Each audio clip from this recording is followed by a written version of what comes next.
Assalamualaikum warahmatullahi wabarakatuh. Di sini saya akan mempresentasikan mengenai akad musyarakah untuk tugas individu etika bisnis Islam. Sebelumnya, perkenalkan nama saya Putri Andriani Pangestu, NIM 20200410302.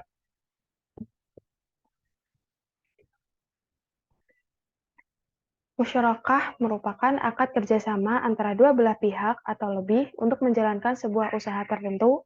Dalam musyarakah, masing-masing pihak memberikan kontribusi dana dengan kesepakatan bahwa keuntungan dan risiko akan ditanggung bersama sesuai dengan kesepakatan.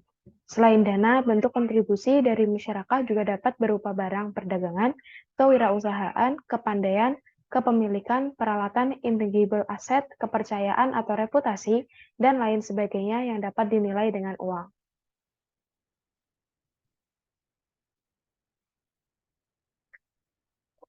Selanjutnya ada skema musyarakah. Dari bagian tersebut dapat dijelaskan, nasabah mengajukan pembiayaan kepada bank untuk memperoleh modal usaha. Lalu, bank akan memberikan modal untuk dikelola oleh nasabah yang memiliki keahlian tertentu. Ketika akad berlangsung, telah ditentukan proposal bagi hasilnya. Jika terjadi kerugian, ketika menjalankan usaha yang bukan merupakan kelalaian nasabah, maka kerugian ditanggung oleh bank. Setelah proses usaha berjalan, lalu keuntungan dibagi sesuai keuntungan nisbah. Selain itu, nasabah juga mengembalikan modal pokok kepada bank. Selanjutnya ada sumber hukum musyarakah menurut fatwa. Yang pertama, kompeten dalam memberikan atau diberikan kekuasaan perwakilan. Yang kedua, setiap mitra harus menyediakan dana atau pekerjaan dan melaksanakan kerja sebagai wakil. Yang ketiga, setiap mitra memiliki hak untuk mengatur aset.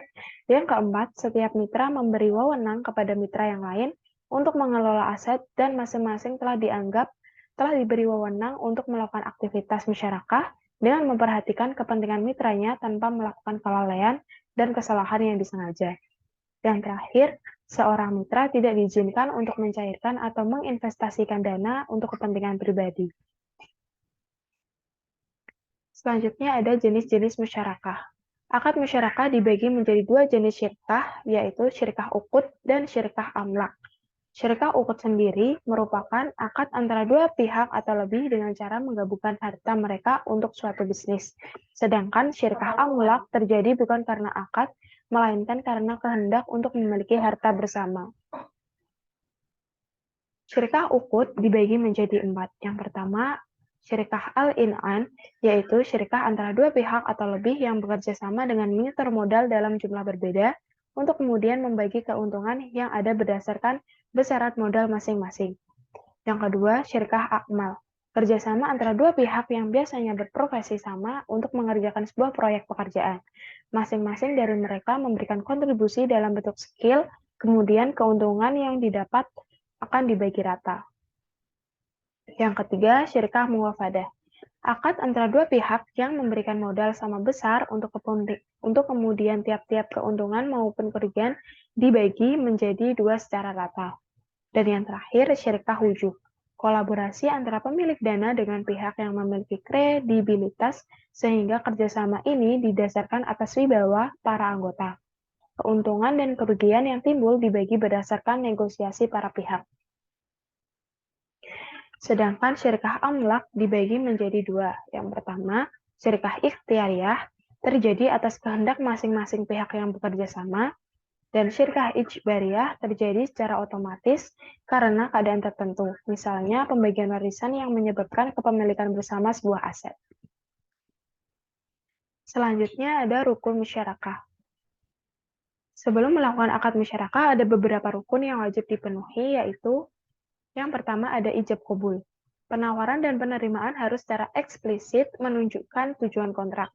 Yang kedua, penerimaan dari penawaran dilakukan pada saat kontrak.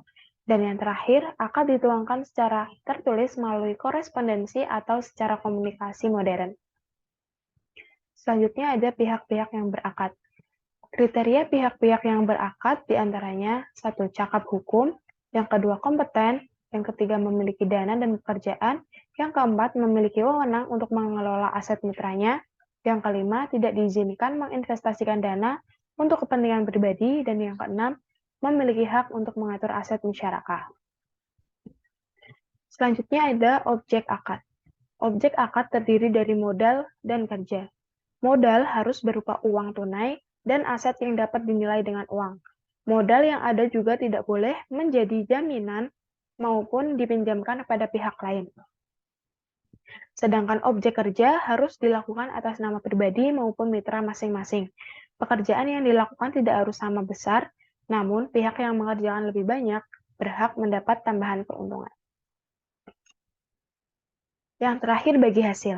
Keuntungan yang diperoleh wajib dibagi untuk para pihak, baik secara rata maupun sesuai kesepakatan. Sedangkan kerugian yang terjadi akan dibagi sesuai dengan jumlah modal yang disertakan. Selanjutnya ada syarat-syarat musyarakah. Selain rukun, ada beberapa syarat musyarakah yang perlu diperhatikan.